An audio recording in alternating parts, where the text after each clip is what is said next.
My God, it has not been a good week for companies who align themselves with the identifiers.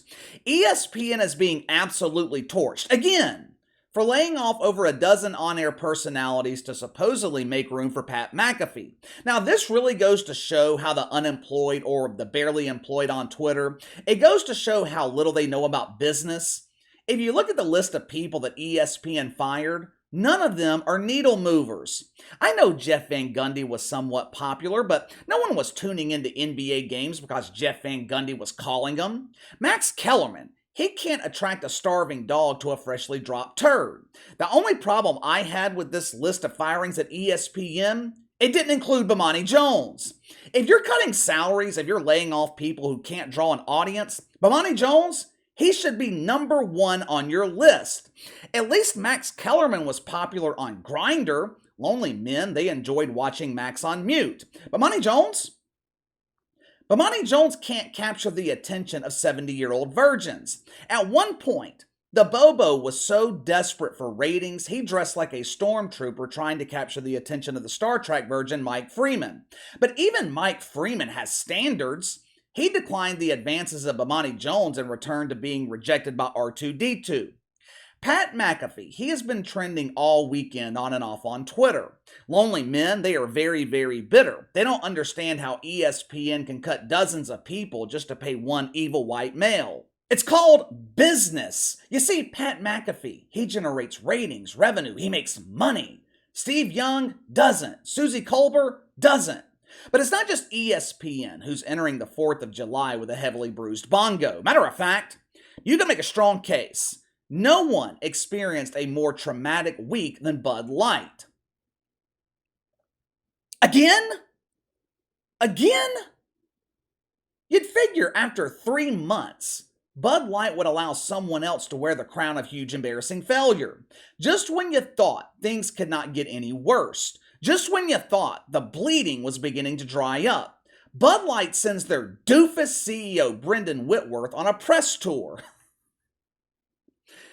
There is no amount of preparation age that can stop the bleeding at this point. A couple of weeks ago, I shared with you guys the 3-step strategy that Bud Light was implementing to recapture the business of normal people. Step number 1, doofus CEO Brendan Whitworth embarks on a tour of America. Now, if you're going to send a company representative on a press tour in the middle of the biggest boycott possibly in American history, you better make sure he's prepared. Speaking to the media is a skill. It's the reason publicists make the money they make. It is not easy to go on live television and speak to the media. It's not like having a conversation with your bar buddies at happy hour. It takes practice, it takes preparation. People who are skilled at doing this, they figure out how to control the conversation, even though they're on someone else's platform. They know how to manipulate the conversation to get their desired message across. Clearly, Bud Light CEO Brendan Whitworth does not have this skill. If you were the CEO of Bud Light, you're going into your first nationally televised interview after your company's lost billions of dollars in a nationwide boycott. What is one of the first questions that you're going to prepare for? What is the number one question that you want to make sure you get the answer right? Looking back in hindsight, after everything that's happened, would you be willing to work with Dylan Mulvaney again? I mean, this should be obvious, right? Not only should the question be obvious, the answer should be obvious. This is arguably the easiest question to answer. Only takes one word. No. If you want to add emphasis to your response, you could say, fuck no.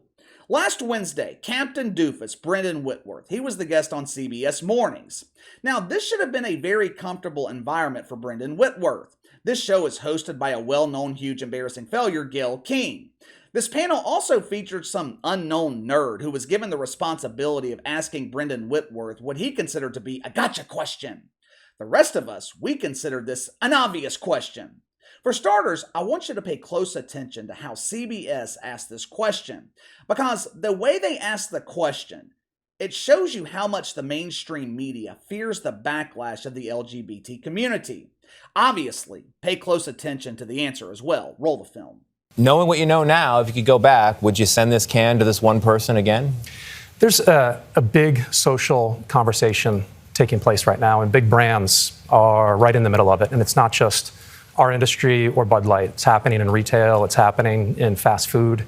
And so for us, what we need to understand is, deeply understand and appreciate, is the consumer and what they want, what they care about, and what they expect from big brands. What the hell was that?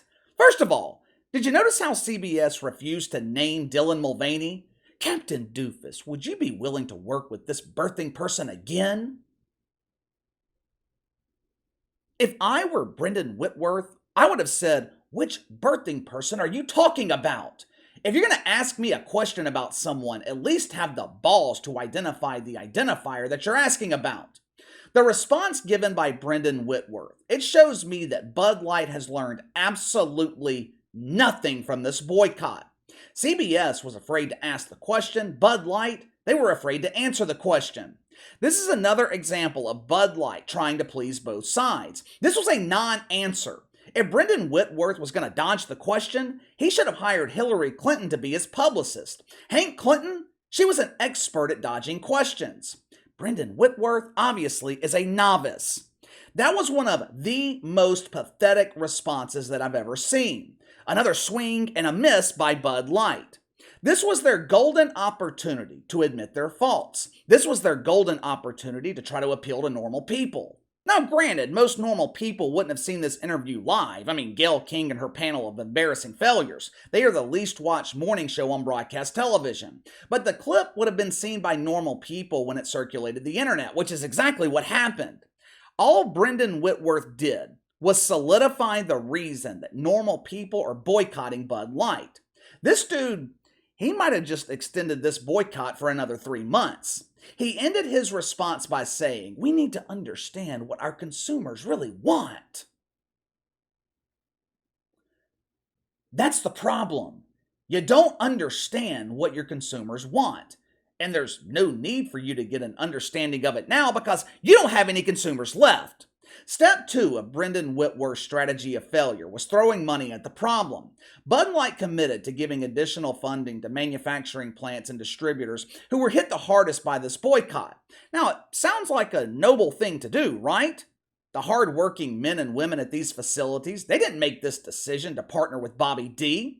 Why should their families be forced to apply for food stamps because Bud Light wanted the face of Maybelline on their dusted beer cans? But apparently, Step 2 of this plan of embarrassing failure, it was nothing but a virtue signal. There is a glass bottling factory located in Wilson, North Carolina. Now, for years, the factory has put together cases of Bud Light and shipped them to distributors. The plant employs over 400 people. Well, they used to employ over 400 people. This weekend, the plant, they announced that they were shutting down production, laying off their entire workforce. Wait a minute now. Wait. I thought Brendan Whitworth was committed to keeping these people employed. I thought Bud Light was willing to fund these smaller operations until the boycott passed over. Maybe, just maybe, Bud Light is coming to the harsh realization that this boycott is never going away. It's the tale as old as time. Hard-working, blue-collar men and women, they are the ones impacted the most by the decisions of out-of-touch CEOs. However, things have gotten so bad for Bud Light, the impact of lost jobs, it could make its way all the way to the top. If I remember correctly, Bud Light's already fired most of the management in the marketing department. Remember a couple of months ago when I shared an interview with you guys with the vice president of marketing at Bud Light? You guys remember that?